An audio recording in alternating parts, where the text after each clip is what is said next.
देखिए 3 नंबर प्रश्न पर ध्यान दीजिए। इसमें कहता है कि गार्नर बनाम मर्रे के नियम के अनुसार आपको बनाना है, ठीक है। तो ये भी क्लियर हो जाएगा। भारतीय साझेदारी भी देखिए, गार्नर बनाम मर्रे का देखिए। कहता है कि PQR साझेदार हैं, लाभ हानि को 5-3-2 अनुपात में बांटते हैं, उनका चिट्ठा जो है आगे दिया हुआ है, क्रेडिटर है, जनरल रिजर्व है। देखिए लायबिलिटी साइड में जनरल रिजर्व लिख दिया है, ठीक है। तो जनरल रिजर्व रहेगा तो कैसे क्या करेंगे, क्योंकि अच्छा आगे बताते हैं, पहले पूरा सवाल पढ़ लेते हैं, बताते समय ही बताएंगे तो क्लियर हो जाएगा बात। तो लायबिलिटी साइड में क्रेडिटर जनरल रिजर्व PQR का पूंजी है, एसेट्स में स्टॉक, डेटर, पेटेंट, कैश।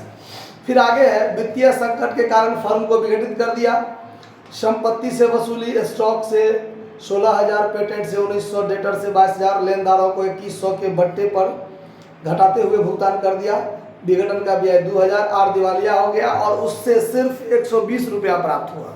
यानी आर जो दिवालिया हुआ उससे मात्र 120 रुपया प्राप्त हुआ है।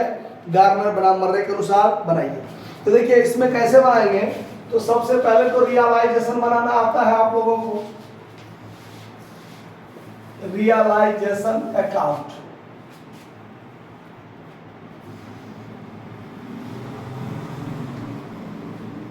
Debit credit. सबसे पहले क्या लिखते हैं, टू सन्ड्री एसेट्स लिखते हैं हम लोग। तो टू सन्ड्री एसेट्स में देखिए स्टॉक है 26,000, स्टॉक 26,000, डेटर 38,000 है, डेटर कितना है 38,000, पेटेंट 6,000, पेटेंट 6,000 और कैश है। तो कैश तो हम लोग लिखते नहीं हैं, तो बाकी इस टोटल को यदि आप जोड़ दीजिए तो जोड़ के कितना हो जाता है 70,000, क्योंकि बैलेंस शीट का टोटल है 72,000। 72,000 में सिर्फ कैश 2,000 छोड़े हैं, तो टोटल जोड़ 70,000 होगा ना। ठीक, अब लायबिलिटी साइड में है जनरल रिजर्व, पार्टनर्स कैपिटल और कैपिटल क्रेडिटर। तो जनरल रिजर्व और पार्टनर्स कैपिटल तो नहीं जाता है रियलाइजेशन में, सिर्फ क्रेडिटर जाएगा। तो अकेले है तो यहाँ लिख दीजिए बाय क्रेडिटर, सीधे बाय क्रेडिटर्स कितना है 23,000 रुपया, 23,000 रुपया। बात खत्म। उसके बाद अब जो वसूली हुआ है उस वसूली को हम लोग क्रेडिट में दिखाएंगे, by cash account assets realise, जिसमें आपको दिया हुआ है कि स्टॉक से वसूली हुआ है 16,000, स्टॉक से 16,000, पेटेंट से वसूली हुआ है आपको 1900 और डेटर से आपको वसूली हुआ है 22,000। तो 22,000, इसका मतलब ये हो गया 38 से 39,900। जोड़कर देख लीजिए ठीक है कि नहीं है, ठीक है। उसके बाद लेनदारों को 2100 के बट्टे पर भुगतान कर दिया। तो यहाँ पर डेबिट साइड में to cash account, liability paid में क्रेडिटर जो है आपका 23,000, उसमें से 2100 घटाकर बाकी पेमेंट कर दीजिएगा, तब 20,900 पेमेंट हो जाएगा, 20,900 पेमेंट हो जाएगा। फिर है आपको वसूली ब्याज 2,000 रुपया, विघटन का ब्याज। तो टू कैश अकाउंट एक्सपेंस के रूप में कितना दे दीजिए 2,000 रुपया, ठीक है। कहीं कोई दिक्कत है ना। और देखिए जो साझेदार दिवालिया हुआ होगा, अगर उससे कुछ वसूल हो रहा है तो वैसी राशि को वसूली खाता में नहीं लिखा जाएगा, ये बात ध्यान रखना है। जो साझेदार दिवालिया हुआ उसके व्यक्तिगत संपत्ति से, यानी जो जितना से दिवालिया होने लगा तो कुछ दे दिया मान लीजिए, चाहे कुछ वसूली हो गया, तो वैसे वसूली को वसूली खाता में नहीं लिखा जाएगा, उसके पूंजी खाता में लिखा जाएगा। यानी जो दिवालिया हुआ उसके पूंजी खाता में लिखा जाएगा, ये बात ध्यान रखना है। चलिए, तो अब बात खत्म है वसूली खाता से संबंधित। इसको फाइनल काम कीजिए। डेबिट साइड का जोड़ हुआ 70, 20, 90, 2 92,900। तो यहाँ भी 92,900, ठीक है ना, जोड़, ठीक है। अब इसको घटाइए तो कितना हुआ, तो by all partners capital account loss इस लॉस को सब साझेदार बांटेंगे, 3 साझेदार है पी क्यू आर, कितना हुआ 30,000 घटा के हुआ, तो घटाकर 30,000, यानी वसूली पर लॉस हुआ 30,000। नियम नंबर 1, जो वसूली पर हानि हुआ सभी साझेदार बांटेंगे, जो दिवालिया हुआ वो भी, जो बचा हुआ है वो भी। कैसे? तो पुराने लाभ विभाजन अनुपात में। तो 5-3-2 है, तो 5-3-2 है, तो ये हो जाएगा 15,000, ये हो जाएगा 9,000 और ये हो जाएगा 6,000। क्लियर है बात? क्या कहीं कोई दिक्कत लग रहा है? ठीक है, 5-3-2 में बटा गया है। ठीक है, अब चलिए, अब जो दिवालिया हुआ है उसका पूंजी खाता यहां खोल लेते हैं। Insolvent partners capital account.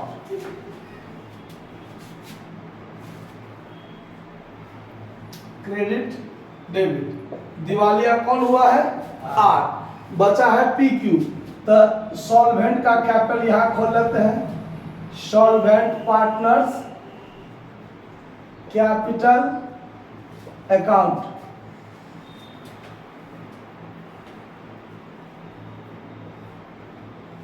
जो दिवालिया हुआ है उसका पूंजी खाता अलग से खोलेंगे और जो बचा हुआ है उसका पूंजी खाता एक में खोल देंगे। क्यू जा पी क्यू, ठीक है, ये पी पार्टिकुलर वाला है, ठीक है ना। अब चलिए, जब हम पूंजी खाता खोलेंगे तो सबसे पहले तो बाय बैलेंस बीडी लिखेंगे। तो बाय बैलेंस बीडी देखिए 20,000, 16,000, 3,000, इसका दोनों का है 20,000, 16,000 बाय बैलेंस बीडी, और इसका है बाय बैलेंस बीडी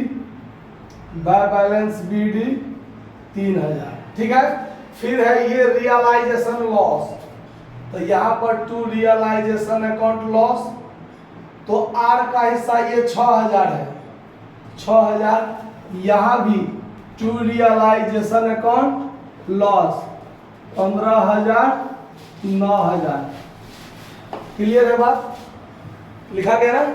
अब है जनरल रिजर्व भी है आपके बैलेंस शीट में, देख लीजिए जनरल रिजर्व, तो तीनों साझेदार बांटेगा ना जनरल रिजर्व को, तो बाय जनरल रिजर्व यहाँ भी, बाय जनरल रिजर्व यहाँ भी, तो 10,000 में बांटेगा तो 5,000 इसका हिस्सा, 3,000 इसका हिस्सा और 2,000 इसका हिस्सा। हुआ कि नहीं हुआ? बात में कहीं कोई दिक्कत समझ में नहीं आ रहा है? दिक्कत समझने में दिक्कत नहीं आ रहा है? चलिए, इतना काम हो गया। गार्नर बनाम मर्रे का नियम है, नियम नंबर 2। नियम नंबर क्या? तो जो ये वसूली पर हानि है उसको बचे हुए साझेदार नगद में लाएंगे, मगर जो दिवालिया है वो नगद में नहीं लाएंगे।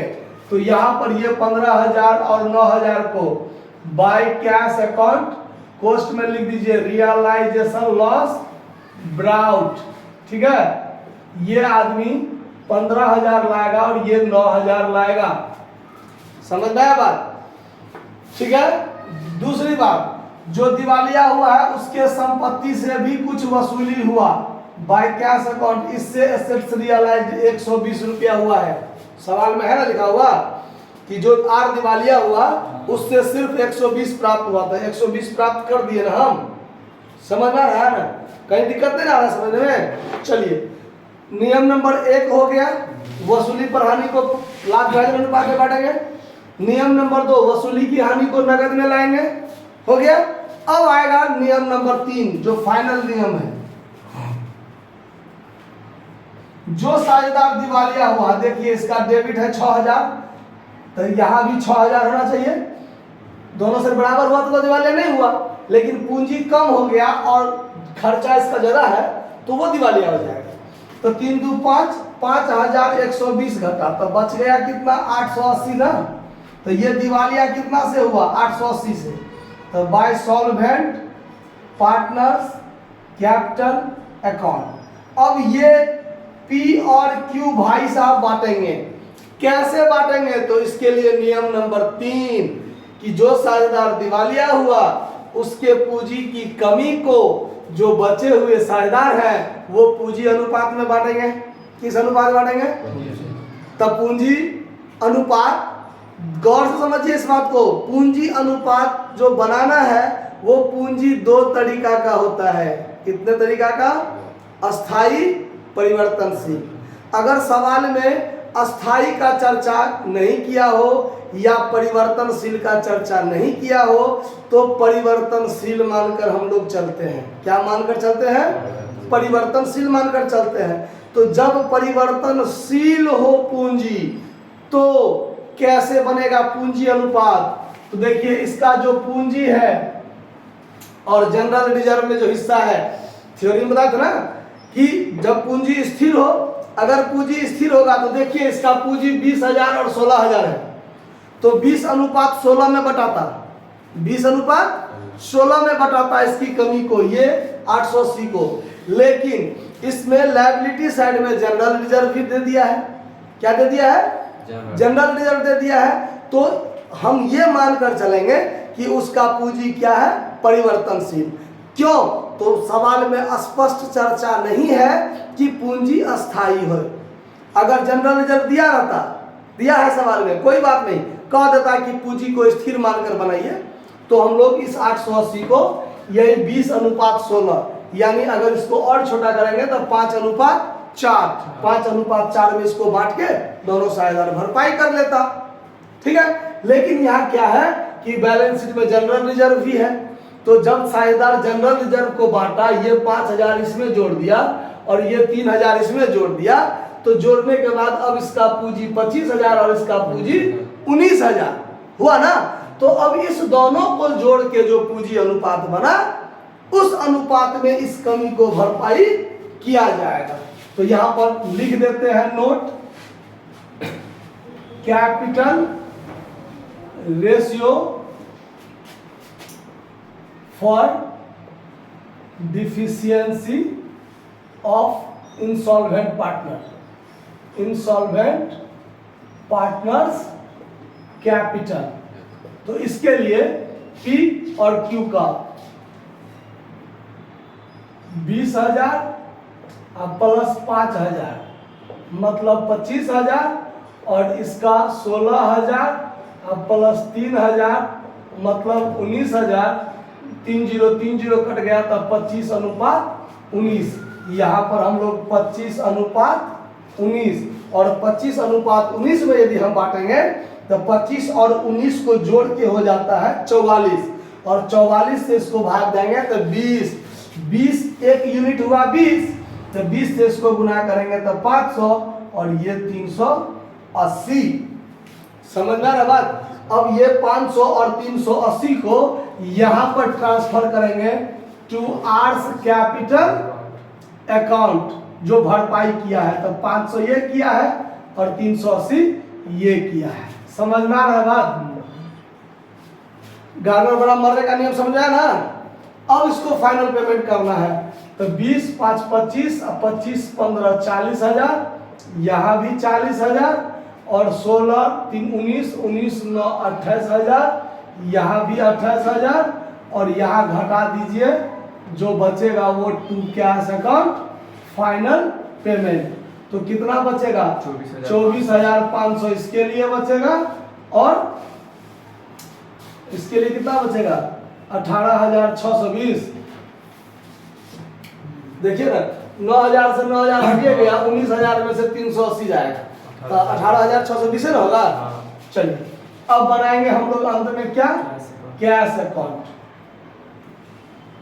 कैश अकाउंट जब हम बनाएंगे तो क्या होगा? सबसे पहले तो टू बैलेंस BD जो हमारे बैलेंस शीट में था पहले से, जिसको हम लोग छोड़ के चले थे, कितना? 2,000।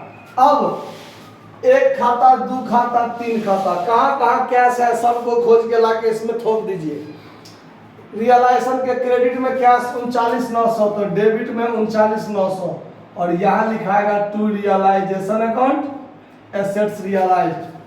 यहाँ पर 2 बार कैश है तो क्रेडिट में 2 बार होगा, by realisation account liability paid कितना था? 20,900 बाय रियलाइजेशन अकाउंट एक्सपेंस कितना है 2000। इसमें से बात खत्म। इसमें आइए, इसमें 120 रुपया ये है जो वसूली हुआ है ना, तो डेबिट में टू आर्स कैपिटल अकाउंट 120 रुपया आया। अब इसमें नहीं, इसमें आइए, इधर भी है 2 गो कैश और इधर भी है 2 गो कैश, तो ये दोनों इधर आ जाएगा टू पीज कैपिटल अकाउंट और to Q's capital account. Q's capital account कितना कितना लाया है 15,000 और 9,000। फिर ये जो फाइनल पेमेंट हुआ उधर जाएगा बाय पीज कैपिटल अकाउंट और बाय क्यूज